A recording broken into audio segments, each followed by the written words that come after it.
ខឹងកុំប្រកាន់នឹងខ្ញុំព្រោះឯខ្ញុំមានរឿងធំចង់ឲ្យជួយដោះស្រាយ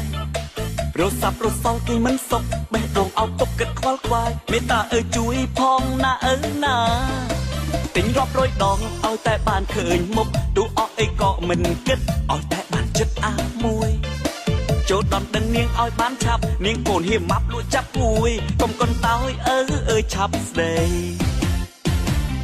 អំបិលប្រហុកទិញមិនដាច់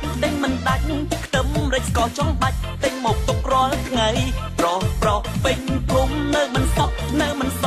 ខ្លះអង្គុយសុំកុកឲ្យម៉ែលក់ដីជួយខ្ញុំម្ដងនេះអាសូរដល់ខ្ញុំបើមិនបានពិតទុកធំច្បាស់អង្គុយយំដកខ្សែមានតែមួយទេខ្ញុំស្នេហ៍មិនយំផ្សេងទេស៊ូរិញរៃកុំយូរអីឆាប់ស្ដីឲ្យហើយទិញរាប់រយដងឲ្យតែបានឃើញមុខទូអស់អីក៏មិនគិតឲ្យតែបានចិត្តមួយចូលដំដឹងនាងឲ្យបានឆាប់នាងកូនហៀមម៉ាប់លក់ចាប់ពួយកុំកុនតើអើយឆាប់ស្ដី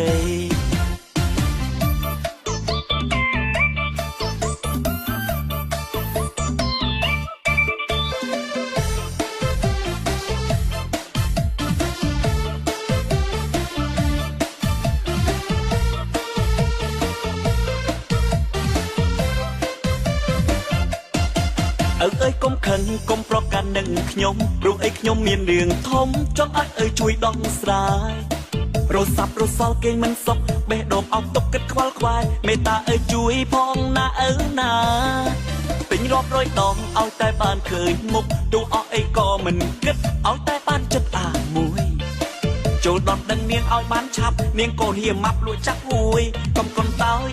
អើយឆាប់ស្ដីអំបិលប្រហុកទិញមិនដាច់ខ្ទឹមរេចស្ករចង់បាច់ទិញមកទុករាល់ថ្ងៃប្រពេញភូមិនៅមិនសុខខ្លះអង្គុយសុំកុកឲ្យម៉ែលក់ដីជួយខ្ញុំម្ដងនេះអាសូរដល់ខ្ញុំបើមិនបានពិតទុកធំច្បាស់អង្គុយយំដកខ្សែមានតែមួយទេខ្ញុំស្នេហ៍មិនយប់ផ្សេងទេស៊ូរិញរៃកុំយូរអីឆាប់ស្ដីឲ្យហើយទិញរាប់រយដងឲ្យតែបានឃើញមុខទូអស់អីក៏មិនគិតឲ្យតែបានចិត្តមួយចូលដំដឹងនាងឲ្យបានឆាប់នាងកូនហៀមម៉ាប់លក់ចាប់ពួយកុំកុនតើអើយឆាប់ស្ដី